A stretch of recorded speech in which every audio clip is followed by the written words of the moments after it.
হরে কৃষ্ণ, রাধে রাধে। রাধা কৃপা 56 ইউটিউব চ্যানেলের পক্ষ থেকে অনন্ত কোটি সাধুগুরু বৈষ্ণবের চরণে ধন্যবাদ প্রণতি জ্ঞাপন করে আজকের আমি জ্যৈষ্ঠ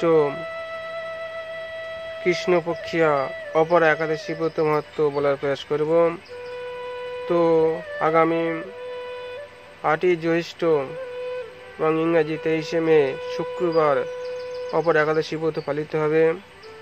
তো এই ব্রতের মহিমা কি সেটা আমরা শ্রবণ করব। তো চলুন ভক্তগণ, আমরা অপরা একাদশী ব্রতের মহিমা শ্রবণ করি। মহারাজ যুধিষ্ঠির শ্রীকৃষ্ণকে বললেন, হে কৃষ্ণ, জ্যৈষ্ঠ মাসের কৃষ্ণপক্ষিয়া একাদশীর নাম কি এবং তার মাহাত্ম্যই বা কি আমি শুনতে ইচ্ছা করি, আপনি অনুগ্রহ করে তা বর্ণনা করুন। শ্রীকৃষ্ণ বললেন, হে মহারাজ, মানুষের মঙ্গলের জন্য আপনি খুব ভালো প্রশ্ন করেছেন। বহু পুণ্য প্রদানকারী, মহাপাপ বিনাশকারী ও পুত্র দানকারী এই একাদশী অপরা নামে খ্যাত। এই ব্রত পালনকারী ব্যক্তি জগতে প্রসিদ্ধি লাভ করে। ব্রহ্মহত্যা, গোহত্যা, ভ্রূণহত্যা, পরনিন্দা, পরস্ত্রী গমন, মিথ্যা ভাষণ প্রভৃতি গুরুতর পাপ এই ব্রত পালনে নষ্ট হয়ে যায়। যারা মিথ্যা সাক্ষ্য দান করে, ওজন বিষয়ে ছলনা করে, শাস্ত্রের মিথ্যা ব্যাখ্যা প্রদান করে, জ্যোতিষের মিথ্যা গণনা এবং মিথ্যা চিকিৎসায় রত থাকে, তারা সকলেই নরক যাতনা ভোগ করে। এই সমস্ত ব্যক্তিরাও যদি এই ব্রত পালন করে তবে তারা সমস্ত পাপ থেকে মুক্ত হয়।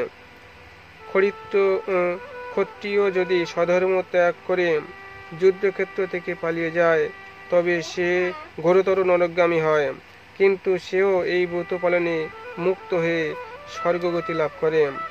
মকর রাশিতে সূর্য অবস্থানকালে মাঘ মাসে প্রয়াগে স্নান করলে যে ফল লাভ হয়, শিবরাত্রিতে কাশীধামে উপবাস করলে যে পুণ্য হয়, গয়াধামে বিষ্ণু পদ্মে পিণ্ডদানে যে ফল পাওয়া যায়, সিংহ রাশিতে বৃহস্পতির অবস্থানে, গৌতমী নদীতে স্নানে, কুম্ভে কেদারনাথ দর্শনে, বদ্রীনাথ যাত্রা এবং বদ্রীনারায়ণ সেবায়, সূর্যগ্রহণে, কুরুক্ষেত্রের স্থানে, হাতি ঘোড়া স্বর্ণদানে এবং দক্ষিণাসহ যজ্ঞ সম্পাদনে যে ফল লাভ হয়, এই ব্রত পালন করলে অনায়াসে সেই সকল ফল লাভ হয়ে থাকে।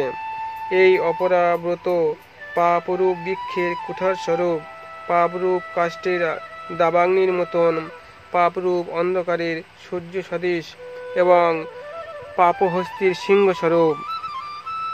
এই ব্রত পালন না করে যে ব্যক্তি জীবন ধারণ করে, জলে বুদবুদের মতন তাদের জন্ম মৃত্যুই কেবল সার হয়। অপরা একাদশীতে উপবাস করে বিষ্ণু পূজা করলে সর্বপাপ মুক্ত হয়ে বিষ্ণুলোকে গতি হয়। এই ব্রতকথা পাঠ ও শ্রবণ করলে সহস্র গোদানের ফল লাভ হয়। ব্রহ্মাণ্ড পুরাণে এই ব্রত মহত্ব বর্ণনা করা হয়েছে। হরে কৃষ্ণ কৃষ্ণ কৃষ্ণ হরে হরে, হরে রাম রাম রাম হরে হরে। এখানে ব্রত মহত্ব সমাপন করছি। বাঞ্ছা কল্প তরুর্ভস্য কৃপা সিন্ধুভ্য এব চ পতিতানাং পাবনেভ্যো সর্ব বৈষ্ণবেভ্যো নমো নমঃ।